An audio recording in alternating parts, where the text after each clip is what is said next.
1. februar 2003 ob 8:44 in 9 sekund zjutraj.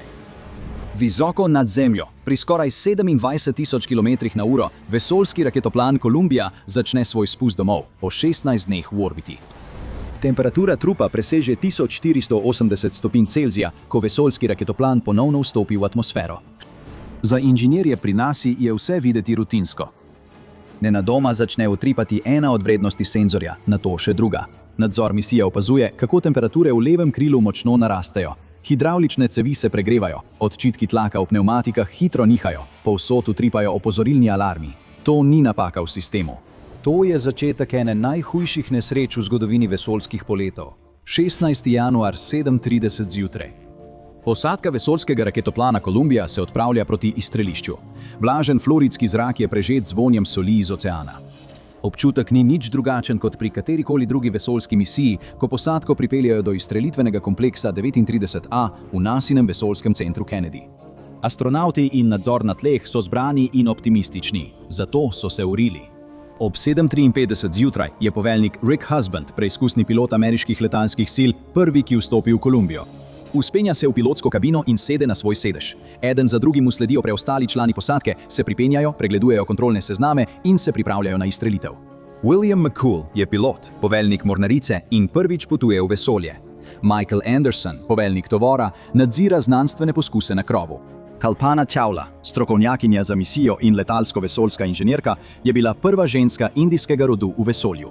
David Brown, še en strokovnjak za misijo, je tudi zdravnik in pilot mornarice. Laurel Clark je strokovnjakinja za misijo in mornariška letalska zdravnica. In Ilan Ramon, strokovnjak za tovor, je prvi astronavt iz Izraela. 9:17 zjutraj. Posadka je zaprla in zaklenila loputo. Astronavti, zaprti v notranjosti, so popolnoma odrezani od zunanjega sveta. Kar ne vedo, je, da so to njihovi zadnji trenutki na Zemlji. 10:39 dopoldne. Motorji vesoljskega raketoplana Columbia zarohnijo in dvignejo 4,5 milijonsko težko plovilo in rezervoarje za gorivo stal. Več kot 7 milijonov funtov potiska izstreli plovilo proti nebu. V notranjosti orbiterja je posadka pritisnjena v sedeže, ko se plovilo pospešuje skozi spodnje plasti atmosfere in se vzpenja s 1000 čevljev na sekundo. Za Zemljo vzpon izgleda gladek, močan, rutinski. Toda manj kot minuto po začetku leta se začne odvijati prva subtilna anomalija. Le 55, 7 sekund po izstrelitvi, Columbia zadene nenadno, silovito striženje vetra. Raketoplan se rahlo zaniha, nihanje povzroči tekoči kisik, ki pljuska v ogromnem zunanjem rezervoarju. Vsako gibanje se pri 1000 miljah na uro zdi še toliko močnejše. Ogromen rezervoar, napolnjen z izjemno ohlajenimi pogonskimi gorivi pri skoraj -300 stopinjah Fahrenheita, se premika z vsakim nihanjem. Ta gibanja so pričakovana in računalniki na krovu hitro kompenzirajo, da stabilizirajo plovilo. Le 3 sekunde kasneje se raketoplan ralo nagne. Je zelo majhno, vendar pri teh hitrostih povzroči dodatno obremenitev na sprednjem bipodu, strukturni povezavi med orbiterjem in zunanjim rezervoarjem. Vse meritve ostajajo znotraj varnostnih omejitev in v nadzornem centru misij je vse videti popolnoma normalno. Potem, v manj kot trenutku, 81,7 sekunde po vzletu, se kos izolacijske pene odtrga z zunanjega rezervoarja. Ta pena, ki se uporablja za preprečevanje nastajanja ledu na površini rezervoarja, je lahka, vendar lahko pri visokih hitrostih postane smrtonosni izstrelek. Odlomljen kos je velik, ocenjujejo, da meri med 53 in 69 cm v dolžino ter 30 do 46 cm v širino. Sledita mu še 2 manjša kosa. Odtrga se z levega bipoda prav tam, kjer so aerodinamične sile med vzponom potiskale strukturo do njenih meja. Za delček sekunde se razbitine premetavajo skozi nadzvočni tok zraka ob raketoplanu, nato pa udarijo vanj. Velik kos pene trči v sprednji rob Columbinega levega krila pri hitrosti več kot 400 milj na uro. Pri takšni hitrosti lahko tudi nekaj tako lahkega, kot je pena, silovito udari. Trk se zgodi vzdolž ojačanih ogljikovih plošč, ki so zasnovane, da prenesejo izjemno vročino ob ponovnem vstopu, vendar nikoli niso bile zasnovane za absorbiranje tako hitrega trka. V notranjosti raketoplana je slišati le zvok bučečih motorjev. Posadka nadaljuje s kontrolnim seznamom za vzpon, ne da bi vedela, da je morda pravkar prišlo do potencialno katastrofalne poškodbe v sistemu toplotne zaščite levega krila. Staz sledilne kamere ujamejo dogodek, vendar njegov pomen ni tako jasen. Columbia nadaljuje vzpenjanje. Približno 2 minuti po izstrelitvi se trdni raketni pospeševalniki po načrtu ločijo in padejo v Atlantski ocean. Raketoplan nadaljuje pot, zdaj ga poganjajo 3 glavni motorji, pospešuje na več kot 17.000 milj na uro, ko se približuje orbiti. Nekaj minut kasneje se zunanji rezervoar loči in zgori v atmosferi, Columbia in njena posadka pa ostaneta varno v vesolju. Ali pa se tako zdi. 11:39 dopoldne. Raketoplan je uspešno dosegel orbito in začne izvajati postopke po vstopu v orbito. Vsi glavni dogodki izstrelitve so bili opravljeni brez težav. Preverjanje sistemov pokaže normalno stanje. Misija se uradno začne. Po vseh merljivih merilih je izstrelitev uspešna. Toda pod površjem uspeha je bil ključen del toplotnega ščita raketoplana usodno poškodovan. V nekaj več kot 2 tednih bo trenutek, ko se je izolacijska pena odlomila in zadela raketoplan, zavedno spremenil potek raziskovanja vesolja. 17. januar, drugi dan poleta. Columbia tiho kroži več kot 270 km nad Zemljo. V notranjosti raketoplana posadka začne z načrtovanimi znanstvenimi eksperimenti in metodično dela v mikrogravitaciji. Misija poteka natanko po načrtih, toda zunaj raketoplana je nekaj narobe. Nekje v tem času se majhen, neopažen predmet oddalji od Columbije.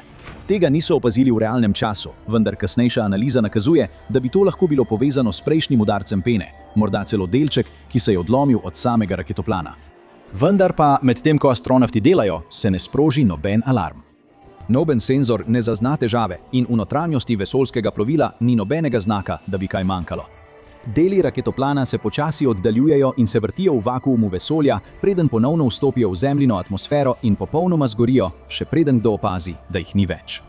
Ta trenutek je morda prvi viden znak, da poškodbe, ki so nastale med izstrelitvijo, niso bile zgolj površinske, a nihče niti ne ve, da se je to zgodilo.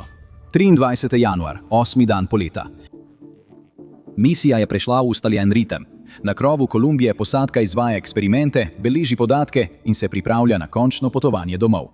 Dnevi so strukturirani, sistemi so stabilni in zdi se, da raketoplan deluje brezhibno. Toda na Zemlji, v nadzornih sobah NASA, inženirji začnejo podrobneje preučevati nekaj, kar se do zdaj ni zdelo zaskrbljujoče. Vrnejo se k posnetkom izstrelitve, natančneje k trenutku 81 sekund po vzletu. Tokrat ga natančno analizirajo, upočasnijo posnetek sličico za sličico, kar vidijo, postane težko prezreti. Udar je jasen, kljub temu to ni povsem neznano področje. Odpadanje pene so opazili že pri prejšnjih misijah in v teh primerih to ni povzročilo večjih težav. Ta zgodovina vpliva na to, kako inženirji zdaj razlagajo, kar vidijo. Nadzorni center pošlje elektronsko sporočilo poveljniku Ricku Husbandu in pilotu Williamu McCoolu. Priložen je posnetek udarca z naplavinami ter uradna ocena. Ton sporočila je miren, celo pomirjujoč. Potrjuje, da je pena iz zunanje rezervoarja zadela orbiter med vzletom. Toda na podlagi prejšnjih misij inženirji zaključijo, da ni razloga za skrb glede poškodbe toplotnega ščita. Z drugimi besedami, verjamejo, da je raketoplan varen za ponovni vstop v atmosfero. Posadka si ogleda posnetke, sliši razlago in jo sprejme. Ni razloga, da bi mislili, da so v nevarnosti. Raketoplan deluje normalno. Znanstveni poskusi potekajo po načrtu. Kaj bi si posadka še lahko želela? Vendar pa je to pomemben trenutek v zapuščini Columbije. Prvič po izstrelitvi se posadka zaveda, da se je med vzletom nekaj res zgodilo. Toda kot vsak izurjen astronaut, zaupajo sistemu in ljudem, ki jih vodijo z Zemlje. Kar ne vedo je, da so predpostavke, na katerih temelji pomiritev, napačne. Toda ta udarec ni kot ostali. Poškodba je globoko v levem krilu, skrita in nevidna za vse instrumente, na katere se zanašajo. In že čez nekaj dni, med ponovnim vstopom v atmosfero, bo točno to mesto izpostavljeno temperaturam višjim od staljene lave in za posadko je že prepozno. Če se vam zdi ta zgodba močna, ne pozabite všečkati, deliti in se naročiti na The Infographics Show, da ne zamudite naslednjega poglobljenega vpogleda v vesolje, znanost in zgodovino. 28. januar, 13. dan poleta. Misija se bliža koncu. Posadka se začne pripravljati na ponovni vstop v atmosfero, tako da pregleda postopke, organizira opremo in se pripravi na vrnitev domov po skoraj 2 tednih v vesolju. Vse se zdi normalno. Sistemi so stabilni, urnik poteka po načrtih in tako astronauti kot NASA menijo, da je Columbia pripravljena na pristanek. Toda najprej si posadka vzame trenutek za premišljen molk. Poklonijo se žrtvam v dveh najbolj uničujočih tragedijah NASA, požaru na Apollo 1 27. januarja 1967 in nesreči Challengera 28. januarja 1986. To so bili dogodki, ki so zavedno zapisani v zgodovino človeških poletov v vesolje. V Kolumbiji, ki tiho lebdi nad Zemljo, astronavti pripravijo zasebni spominski trenutek. Ni bučanja motorjev, ni izvajanja poskusov, le tišina vesolja. V tem trenutku vlada neizrečeno razumevanje. Polet v vesolje nikoli ni brez tveganja in vsaka misija nosi težo preteklih izgub. Po njihovem mnenju bo Kolumbija čez 3 dni doma.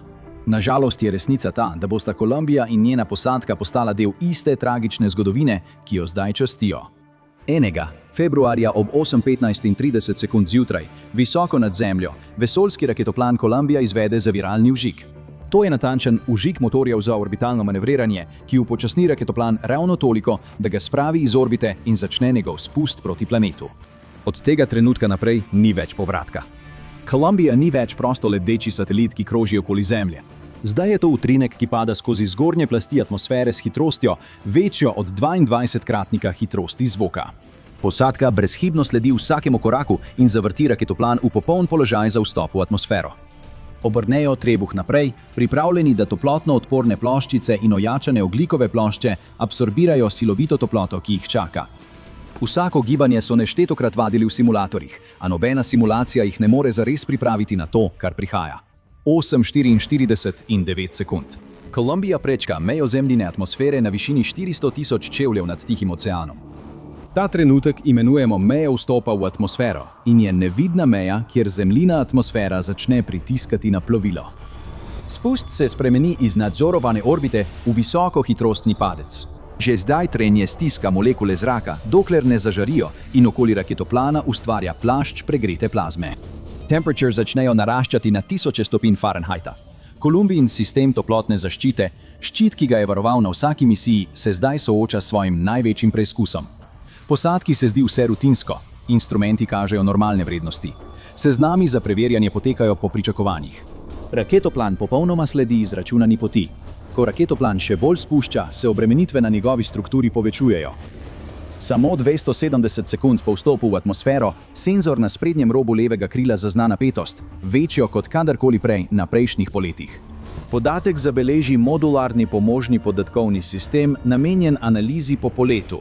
To pomeni, da ni poslan na Zemljo. Posadka nima pojma, kaj se dogaja. Ta majhen signal, neviden človeškim očem, tiho označuje začetek verige strukturnih odpovedi.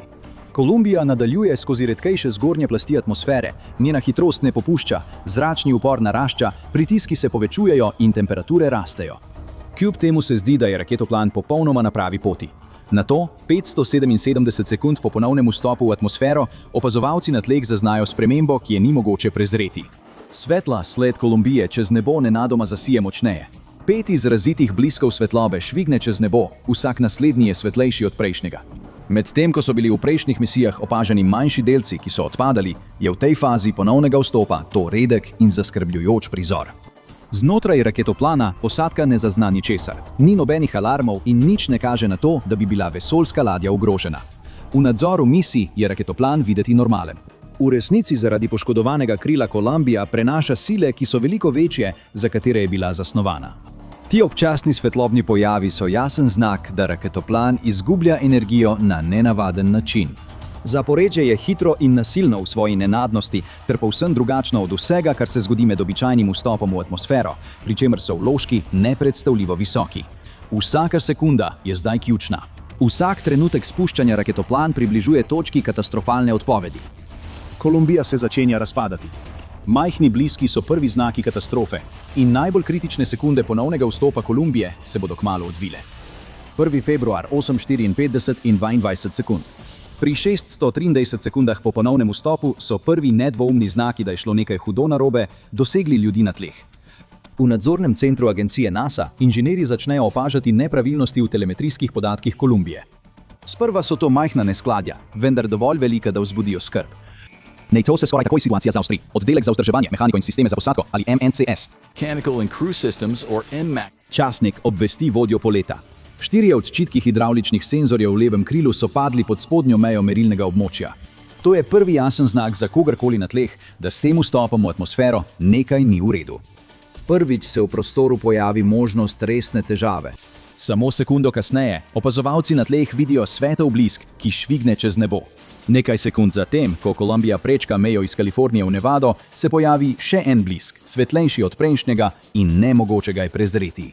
Nekaj se dogaja s strukturo raketoplana, ko drvi skozi atmosfero in poškodbe so zdaj vidne na stotine milj daleč. V nadzornem centru se podatki še naprej slabšajo. Pri 727 sekundah po vstopu v atmosfero inženirji opazijo nekaj zaskrbljujočega. Temperature v levem kolesnem jašku naraščajo vzdolž hidravličnih cevi. Ti sistemi naj bi bili zaščiteni globoko v krilu. Naraščajoča vročina tukaj pomeni, da nekaj nepredstavljivo vročega dosega mesta, ki jih nikoli ne bi smelo doseči. Nekaj trenutkov kasneje Kolumbija izvede obrat v nasprotno smer nad Arizono, preide iz desnega nagiba v levega. To je standardni manever med ponovnim vstopom, ki se uporablja za uravnavanje hitrosti in porazdelitev toplote. Toda zdaj, ko se poškodba morda širi po levem krilu, vsak trenutek povzroča dodatne obremenitve na sistem, ki že odpoveduje. Nato se podatki ponovno spremenijo. Dva senzorja, ki spremljata tlak v pnevmatikah glavnega levega pristajalnega podvozja, začneta delovati nepredvidljivo. Najprej se vrednosti dvignejo in pokažejo nenormalen skok, nato pa nenadoma padejo izven merilnega območja. Zdi se, kot da je sistem popolnoma odpovedal. Za inženirje to ni le napaka senzorja. To nakazuje na možnost, da so same pnevmatike ali sistemi okoli njih ogroženi. 834 sekund po vstopu v atmosfero se raketoplan nenadoma močno zavrti, neplanirano. Še več razbitin se odtrga in aerodinamične sile začnejo prevladovati nad nadzornimi sistemi. V nadzornem centru misije napetost strmo naraste, saj inženirji hitijo razumeti, kaj se dogaja. Le nekaj več kot minuto kasneje, častnik za IMAX poroča o še eni ključni posodobitvi. Očitki tlaka iz obeh pnevmatik levega glavnega pristajalnega podvozja so izginili. Podatki so popolnoma izginili. Karkoli se dogaja znotraj levega krila, je doseglo točko, ko celotni sistemi izginjajo iz telemetrije. Nekaj sekund kasneje kontrolorji leta opazijo, da se raketoplan bolj kotali in negativno zanaša. Jasno je, da se Kolumbija trudi ostati na pravi poti. Raketoplan drsi izven nadzorovane poti leta. 8:59 in 32 sekund. Poveljnik Rick Husband odgovori nadzoru misije. Preheto, vendar se njegov prenos prekine sredi stavka. To je zadnja komunikacija, ki so jo kadarkoli prejeli od posadke. V istem trenutku začnejo iz Kolumbije izginjati telemetrični podatki. Podatkovni tokovi, ki so neprekinjeno prihajali od izstrelitve, zdaj utripajo in izginejo. Nadzor misije kliče raketoplan, nihče ne odgovori. 927 sekund po ponovnem vstopu poskušajo sistemi na krovu kompenzirati. Potisnik reakcijskega krmilnega sistema začne neprekinjeno delovati in poskuša popraviti orientacijo raketoplana, medtem ko aerodinamične sile postajajo vse močnejše in bolj kaotične. Toda to ni dovolj. Pregreta plazma je prežgala vse 4 hidravlične cevi v levem kolesnem prostoru. Brez njih je nadzor nad plovilom popolnoma izgubljen. Skoraj takoj se orbiter začne dvigovati z nosom navzgor, kar je posledica izgube ključnih sistemov za nadzor leta. Znotraj raketoplana prihaja do verižnega odpovedovanja sistemov. Zunaj atmosfera raztrga plovilo. V nadzornem centru misije vsi z grozo opazujejo dogajanje. 1. februarja ob 9:18 sekund Kolumbija doseže svojo absolutno mejo. Skrita poškodba na levem krilu, odpoved hidravličnih sistemov in neusmiljene sile ponovnega vstopa se združijo v katastrofalno odpoved. Orbiter se začne razpadati, njegova struktura ne more več zdržati pod ekstremnimi pogoji. Stan se tisto, kar je bila ena sama svetla sled, ki je potovala čez nebo, nenadoma razcepi. Svetloba se razdeli v več žarečih sledi. Vsaka je del Kolumbije, ki se odlomi in razprši po zgornji atmosferi. Za tiste, ki opazujejo spodaj, je to nenadno in strašljivo, ko se začnejo zavedati resničnosti tega, kar vidijo. V nadzornem centru NASA je trenutek zabeležen v strogo kliničnih izrazih. Razpad glavnega telesa plovila. V hipu vsi podatki popolnoma izginejo. Iz Kolumbije ne prejemajo nobenih signalov. Glasovna povezava ostaja odprta, vendar ni nobenega odziva. Nadzorniki kličejo in iščejo kakršenkoli znak raketoplana, a je le tišina. Visoko nad Teksasom se uničenje še naprej odvija. Ko se orbiter razpada, so njegovi delci izpostavljeni pregreti plazmi, ki trga trup, in raketoplan se razbije v vse večje polje razbitin, ki se razteza čez kilometre neba. Vsak kos sledi svoji poti, žari med padanjem in označuje zadnje trenutke vesoljskega plovila, ki je pred to misijo opravilo že 27 prejšnjih poletov. Približno 1000 sekund po vstopu v atmosfero pride do ene najpomembnejših ločitev. Modul za posadko skupaj s tlačnim predelkom in zunanjim sprednjim delom se odcepi od preostalega dela orbiterja. Za kratek trenutek ostane cel, samostojno pada skozi atmosfero z izjemno hitrostjo. Toda tudi ta del ne more preživeti brez zaščite in stabilnosti raketoplana. Iste sile, ki so uničile orbiter, zdaj začnejo trgati modul za posadko. Ob 9:53, torej ob 9:53, se modul za posadko katastrofalno raztlakuje. Od te točke naprej ni mogoče najti ničesar razen drobcev. Kombinacija izjemne vročine, pritiska in aerodinamičnega stresa premaga vse. Popolno uničenje sprednjega dela pa se zgodi nekaj sekund kasneje, ob 9:16. Odštevanje do pristanka doseže ničlo. V neki drugi resničnosti bi bila posadka Kolumbije varno doma. Namesto tega na vzletno-pristajalni stezi ni raketoplana, ni praznovanja v nadzornem centru, ni čestitk za uspešno opravljeno misijo. Nekaj trenutkov kasneje vodja poleta ob vstopu Leroy Kane izreče ukaz, ki ga nihče v tisti sobi nikoli ne želi dati. Zaklenite vrata. Uradno je razglašena izredna situacija v vesoljskem poletu in aktiviran je center za koordinacijo iskanja in zbiranja razbitin v vesoljskem centru Kennedy. Operacija nadzora misije se takoj spremeni v operacijo iskanja in zbiranja razbitin. Po delih Teksasa in Louisiane še naprej z neba padajo razbitine. Delci raketoplana so raztreseni na stotine mil naokrog. 1. februar 13:15. Sean O'Keefe, administrator NASA, nagovori narod. V resnem televizijskem nagovoru izrazi najgloblje obžalovanje države zaradi izgube Kolumbije in njene posadke ter napove ustanovitev preiskovalne komisije za nesrečo Kolumbije. Njegove besede so premišljene, a teža za njimi je nedvoumna.